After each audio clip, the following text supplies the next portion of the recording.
Não importa quantos motivos você possa dar ao Senhor, se for a vontade dEle, irmãos, Ele não vai mudar de ideia. Eu dei todos os motivos para o Senhor desistir de mim em relação a isso. E quando eu digo isso, eu digo a verdade, irmãos. Eu dei todos os motivos ao Senhor. Principalmente porque, às vezes, os irmãos me vêm pregando aqui, e pode pensar, o irmão Eric é uma pessoa extrovertida e tudo mais, mas, irmãos, eu sou tímido. Eu sou tímido. Pode parecer que eu não sou, mas eu sou tímido. E ir em outras igrejas e apresentar um projeto, para mim, é muito difícil. Se você me der a Bíblia e falar, irmão, prega, eu prego, irmãos. Eu amo pregar. Mas fazer esse trabalho de ir nas igrejas, apresentar o projeto e tocar num assunto que é tão sensível em nosso país, que é dinheiro, não é? Para mim, isso não é uma coisa fácil. Mas eu acredito que o Senhor, Ele de fato faz isso de propósito, para que eu possa ficar humilde, para que você possa ficar humilde, para que a glória seja de quem? Amém. Dele. A glória tem que ser dele, irmãos. Se eu tivesse a melhor personalidade e todo o dinheiro e pudesse ser fácil me mudar para lá amanhã, eu poderia roubar a glória de Deus. Então Deus, Ele de fato escolhe as coisas loucas desse mundo, as coisas vis, as coisas desprezíveis e as coisas fracas, para que a glória seja de quem? Dele. Não minha, mas dele. Para que eu confie em quem? Nele e não no meu braço. Para que você confie na força do Senhor e não na sua própria força. Então, se o Senhor tem trabalhado em seu coração, se coloque à disposição dele. Se coloque à disposição dele.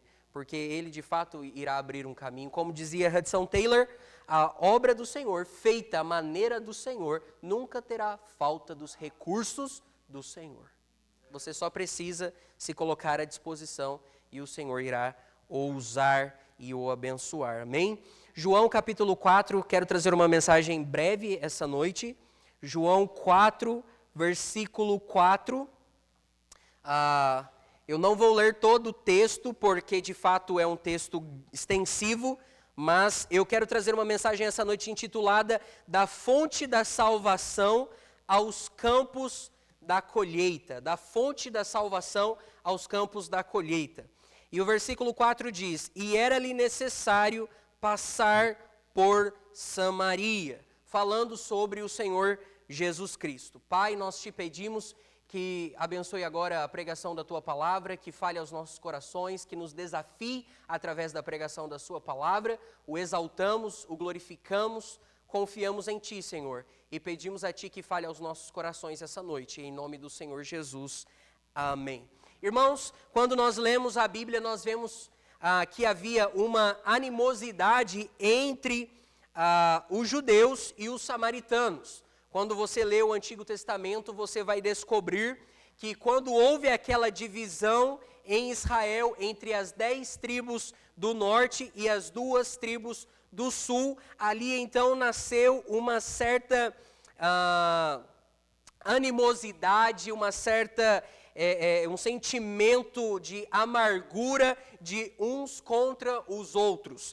E quando nós vemos que ali na época de Crônicas, vem então o rei da Assíria e leva cativo aquelas pessoas que viviam ao norte de Israel, e ele traz pessoas da Assíria para então povoar a região de Samaria, que era a capital do norte de Israel.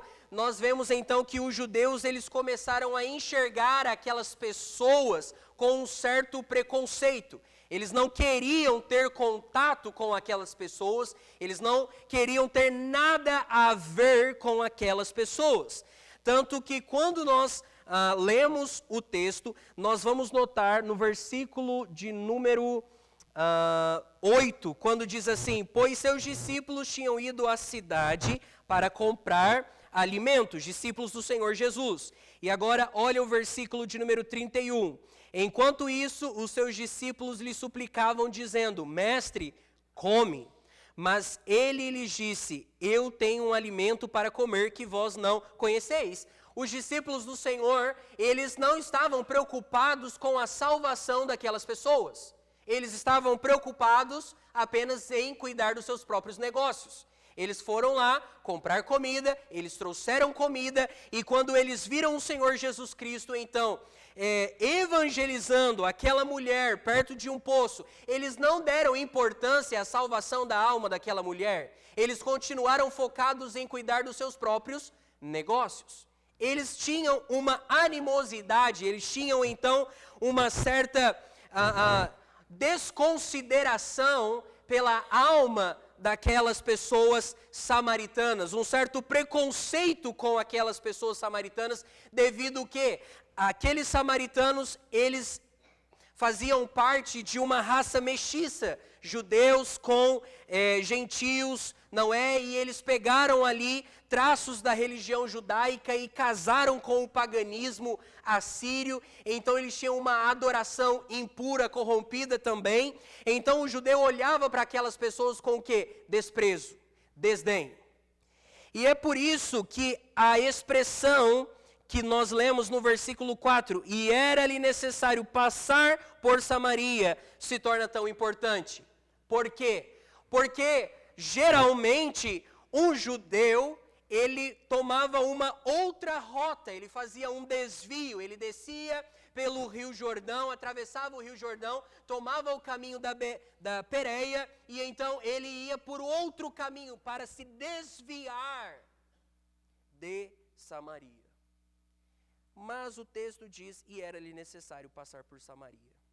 Jesus Cristo escolheu fazer aquela rota. Ele escolheu tomar aquele caminho. Por quê? Logo em seguida, nós encontramos uma mulher. Nos versículos 7 diz: Então veio uma mulher de Samaria para tirar água. Disse-lhe Jesus: Dá-me de beber.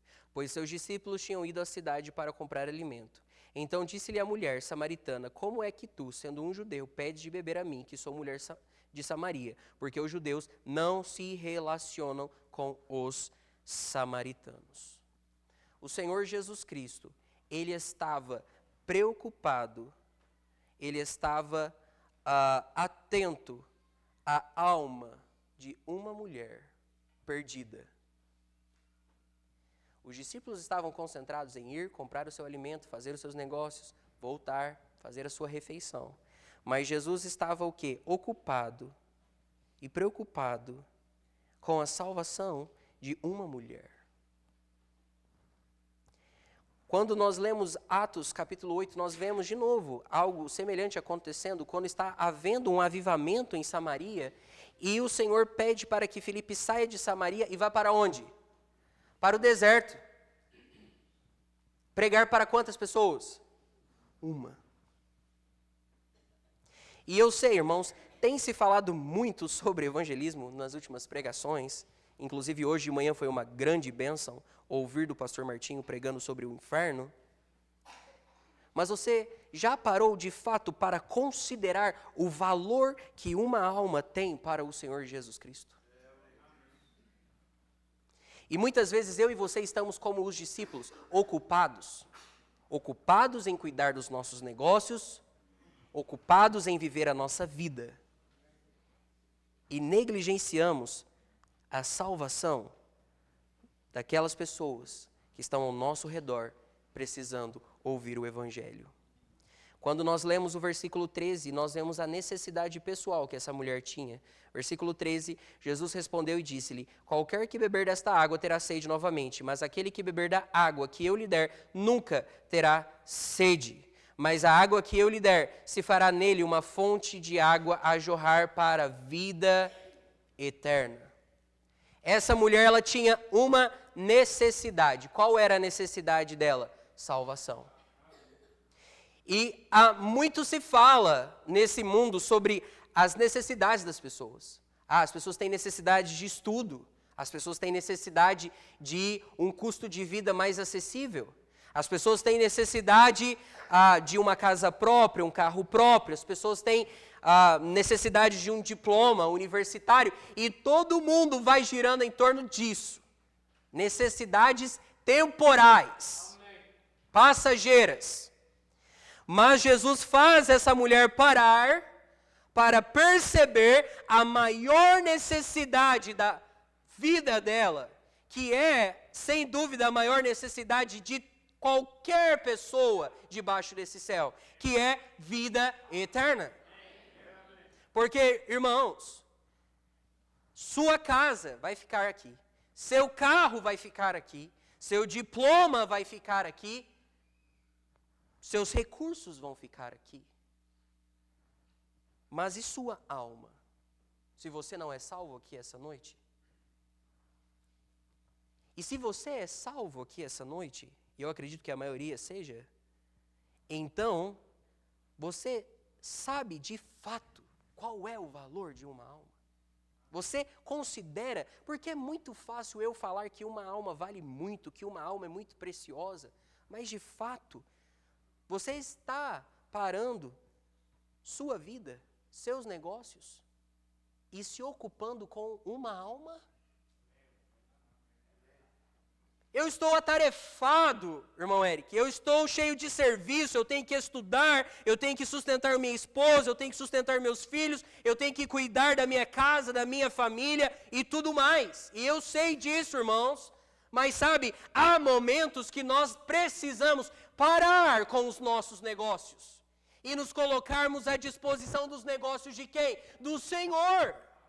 Por isso, o Senhor Jesus Cristo, Ele diz no versículo de número 32, ao final, eu tenho um alimento para comer, que vós não conheceis.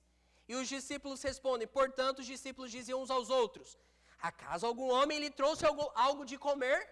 O foco deles era o quê? O físico, o pão, mais nada.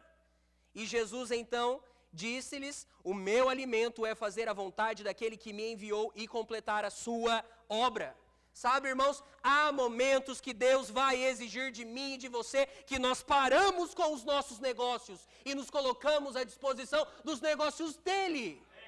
Dos negócios dele.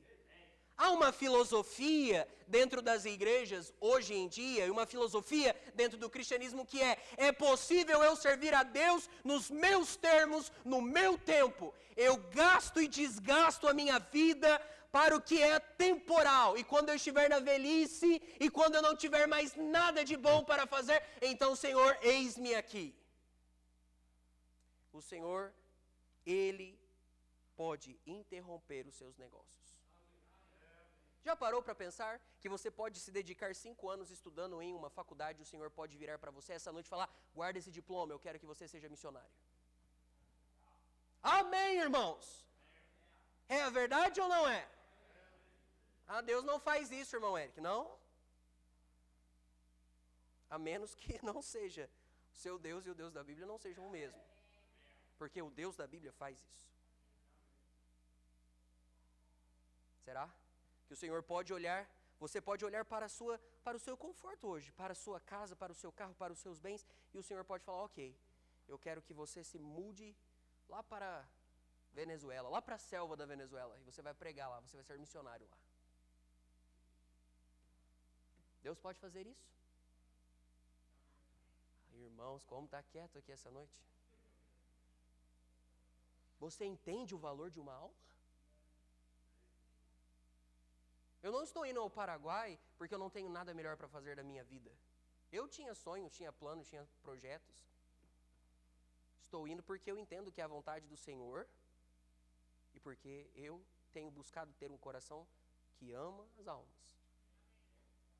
Mas você não precisa ir ao Paraguai para amar as almas. Há almas ao seu redor, no seu emprego, na sua faculdade, na sua vizinhança. Deixa eu te perguntar, você já pôde evangelizar os vizinhos da sua rua?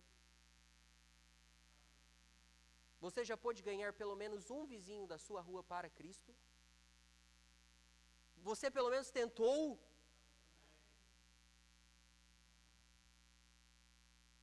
Guarde isso. O Senhor pode exigir e interromper os seus negócios para que você se dedique aos negócios dele, qual será a sua resposta? Essa noite, se o Senhor estiver tocando exatamente nesse ponto, é muito fácil nós olharmos para aquele rico, aquele jovem rico, que o Senhor falou para ele, vai, vende todos os teus bens, vem, segue-me.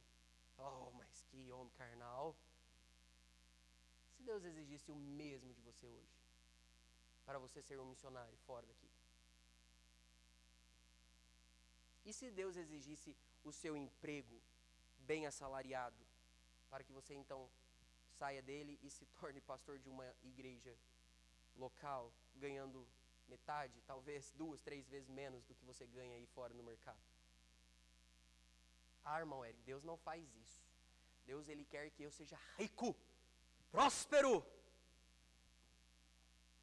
Essa filosofia já entrou na sua cabeça, porque senão você estaria dizendo amém essa noite. Ah, irmão, Deus não vai exigir que eu deixe meus negócios para mim cuidar dos negócios dele. Deus pode fazer isso. Deus pode fazer isso. E graças a Deus que muitos dos meus planos o Senhor atrapalhou eles. Senão eu poderia ter me colocado em problemas. A melhor coisa que o Senhor pode fazer, irmão, muitas vezes é atrapalhar os nossos planos. Porque os nossos planos quase sempre são de motivação meramente humana e carnal. Meramente humana e carnal. Nós vemos a necessidade dessa mulher. Ela tinha uma necessidade pessoal de salvação. Ela estava ocupada com os afazeres dela. Nós lemos aqui no versículo 7 e no versículo 8 que o Senhor Jesus estava ali ao lado daquele poço e aquela mulher foi ali então para retirar água. E quando o Senhor lhe oferece a água da vida eterna, olha a resposta dela no versículo 11. Disse-lhe a mulher, Senhor, tu não tens com o que atirar, o poço é fundo, onde pois tem a água viva? Aquela mulher, ela estava ocupada com os afazeres dela, e quando nós andamos por esse mundo, sabe o que nós percebemos? As pessoas lá fora, os perdidos, eles estão ocupados com o quê? Com a vida deles. Vamos estudar, vamos ganhar dinheiro, vamos comprar nossa casa, vamos fazer viagem, vamos estudar os nossos filhos. Se você, irmão, não parar um momento e você atrair a atenção daquela pessoa para algo espiritual, ela nunca vai considerar nada que seja espiritual. Você acha que o perdido lá fora, ele está preocupado com o céu e o inferno uma hora dessa? Ele está considerando Deus, juízo, julgamento, pecado, certo, errado, bem, mal? Não. Ele está preocupado com a segunda-feira, com os boletos que vão vencer, com as provas da faculdade, não sei, ou agora estão em um bar, estão curtindo a vida. E a responsabilidade de ir a essas pessoas e falar, olha, vem aqui e vamos agora tratar de um assunto espiritual. Essa responsabilidade é de quem? Nossa! É por isso que quando nós estamos na terça-feira indo no evangelismo, nós estamos fazendo exatamente isso. Nós estamos interrompendo a vida da pessoa, os negócios da pessoa e falando, vem aqui. Vamos tratar um assunto espiritual agora, onde você vai passar a eternidade. Essa semana eu estava evangelizando junto com o irmão Mateus na terça-feira e eu bati numa porta e saiu uma mulher de uns 50 anos e ela falou, olha, eu estou fazendo janta. E eu falei para ela, a senhora pode desligar o fogo e me dar 5 minutos da sua atenção? Ela falou, eu posso fazer isso. Ela entrou lá, desligou o fogo, veio, ouviu o evangelho e aceitou a Cristo. Sabe, irmãos, nós temos essa responsabilidade, atrapalhar os perdidos no caminho de perdição deles. E como nós fazemos isso? Pregando o evangelho. Chamando a atenção deles. Você já parou para pensar que dentro do seu corpo tem uma alma, que essa alma é eterna, e que ela vai qualquer dia desses para o céu ou para o inferno? Se você não parar e fazer a pessoa pensar dessa forma, ela sozinha não vai parar para pensar nisso. Ela não vai considerar isso. A responsabilidade, então, de chamar a atenção dos perdidos para a eternidade é de quem? Nossa. E o Senhor Jesus Cristo aqui, Ele demonstra isso. Ele demonstra a importância do valor de uma alma, e ele demonstra que muitas vezes nós temos que parar com os nossos negócios, nos colocarmos à disposição dos negócios do Senhor, e que nós devemos sim atrapalhar os perdidos nos seus afazeres e pregar o evangelho a eles. Porque se nós não fizermos isso, irmãos, quando sobrar tempo eu vou ouvir a palavra de Deus. Vai sobrar tempo quando? Toda pessoa que fala, eu vou aceitar Jesus depois eu vou ouvir, depois. Sabe qual é a maior tentação do diabo? Desde o Éden? O que ele disse para Eva? Vós não morrereis. Essa é a maior tentação do diabo para o homem até hoje. O homem pensa que ele não vai morrer. Para aí fora agora, pega um jovem de 20 anos e pergunta para ele se ele está preocupado com a morte. Se ele pensou hoje que ele vai morrer qualquer dia desses. Quando você tem uma pessoa de 80, 85, 90 anos, ela, né? Nós até brincamos, já está com os 2 pés na cova, está fazendo hora extra, não sei, né? Mas, e o jovem? Pega o jovem de 20, de 30, o senhor de 40, 50. E aí? Você já pensou na morte hoje? Não pensou, irmãos. 90% ou mais das pessoas que estão lá fora não consideraram a morte hoje. Por quê? Vós não morrereis. Essa é a tentação do diabo. Vós não morrereis. Sabe o que acontece? O que aconteceu com Eva? O que aconteceu com Adão? Morreram. Quantas pessoas estão no inferno hoje? Porque acreditaram na mentira do diabo. Vós não morrereis. Depois. Mas sabe, irmãos, quantas pessoas estão no inferno hoje?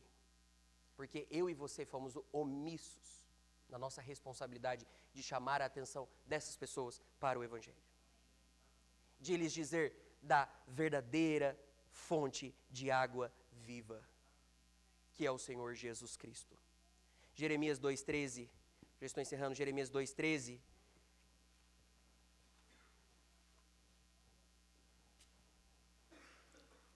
A palavra do Senhor veio a Jeremias, ao povo de Israel. Jeremias 2,13. Porque o meu povo, falando sobre Israel, fez 2 maldades. Abandonaram-me a fonte de águas vivas e cavaram cisternas para si. Cisternas quebradas que não podem armazenar água. Sabe o que o pecador perdido está fazendo lá fora, nesse exato momento? Ele está fazendo exatamente isso. Ele está cavando cisternas para si. Ele está inventando na cabeça dele meios de se salvar. Ele está criando para si falsos mediadores. Ele está tentando estabelecer a sua própria justiça. Ele está tentando fazer o quê? Como diz o final do versículo aqui, cisternas quebradas que não podem armazenar água.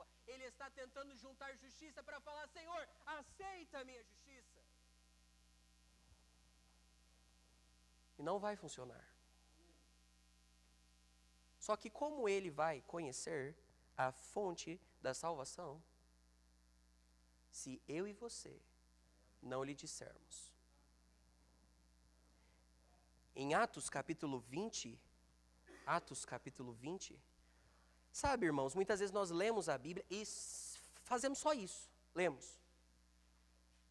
E ler a Bíblia, é certo, Paulo falou para Timóteo, dedique-se à leitura.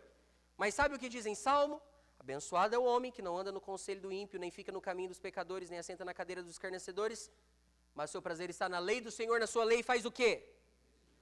Medita de dia e de noite. Pega Atos capítulo 20 e leia o versículo de número 24, Atos 20 e 24. Mas nenhuma dessas coisas me comove, o meu próprio sofrimento, as coisas que eu tenho que abrir mão.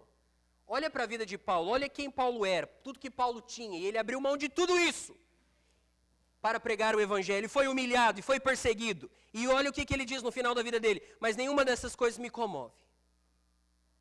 Sabe, você pegar o seu diploma de 5 anos de faculdade, colocar numa gaveta e ser um missionário, não deveria te comover. Por quê? É pequeno, comparado ao preço de uma alma.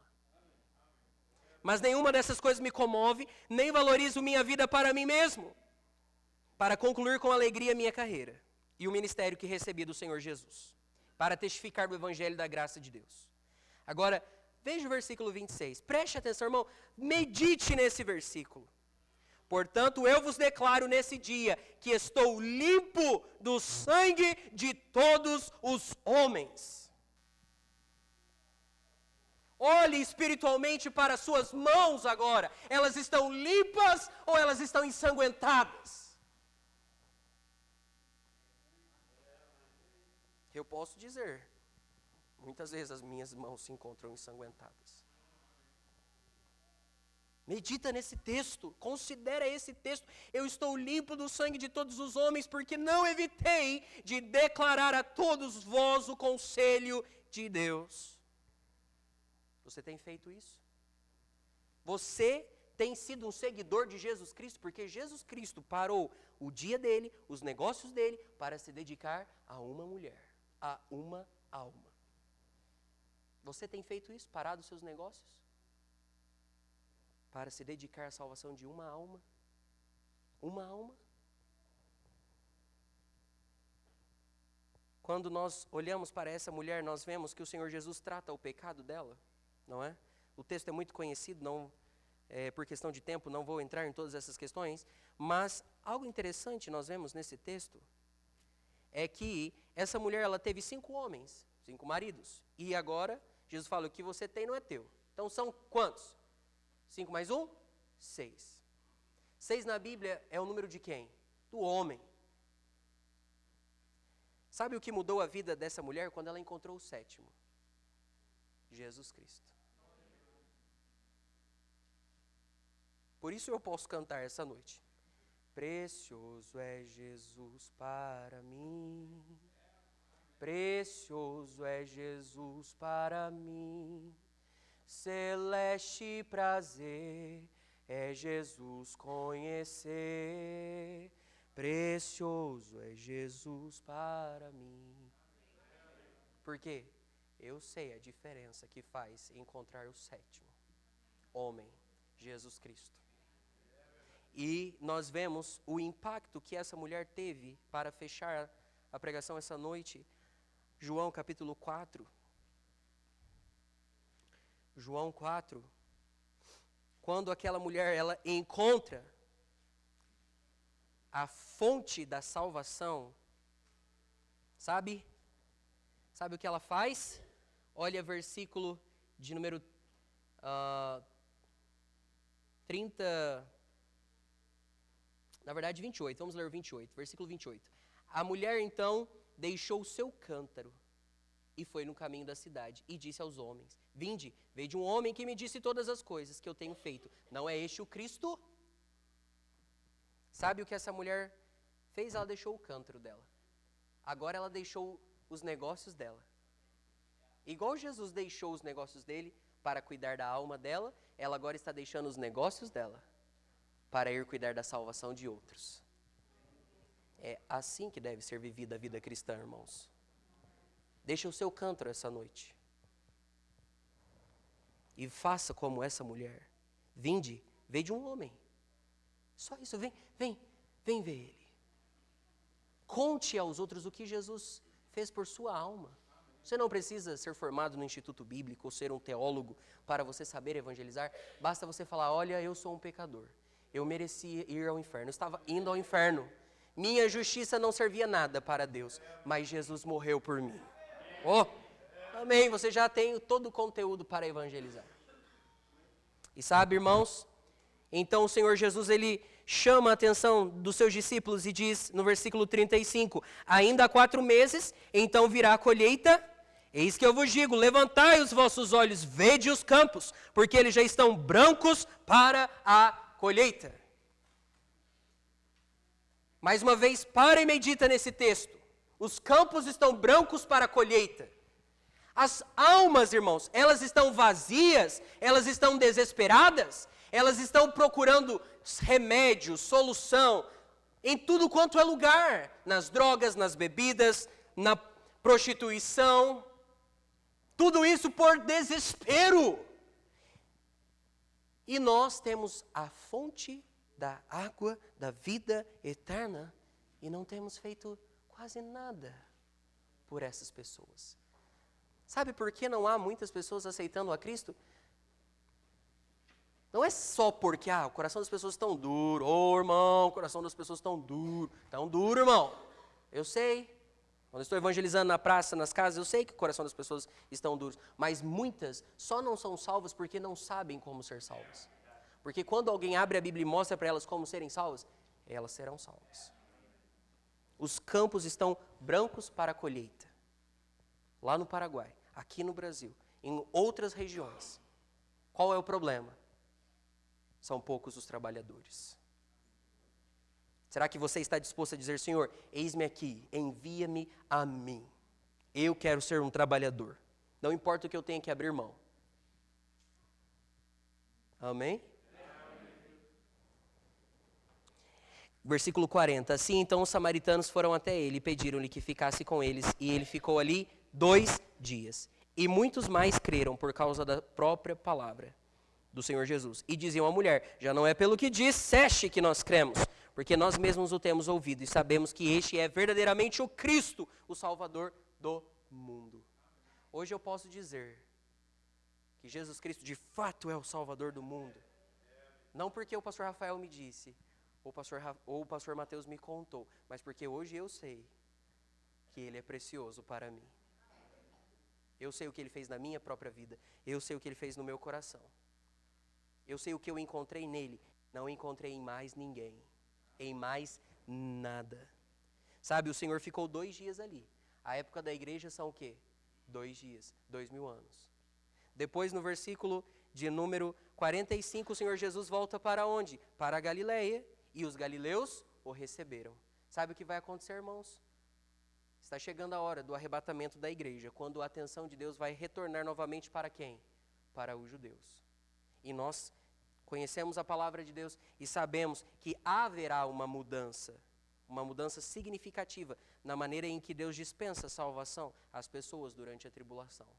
Então, a hora da graça plena, salvação completa, perfeita, plena, segurança eterna, é quando? Agora. Aproveite essa oportunidade e faça como essa mulher fez. Deixe o seu cântaro. Vá até as almas. Conte a elas sobre o Salvador, o Senhor Jesus Cristo. E tenha certeza que Deus, o Senhor, trará os resultados. Abaixe a sua cabeça essa noite, vamos orar. Senhor Deus, que o Senhor trabalhe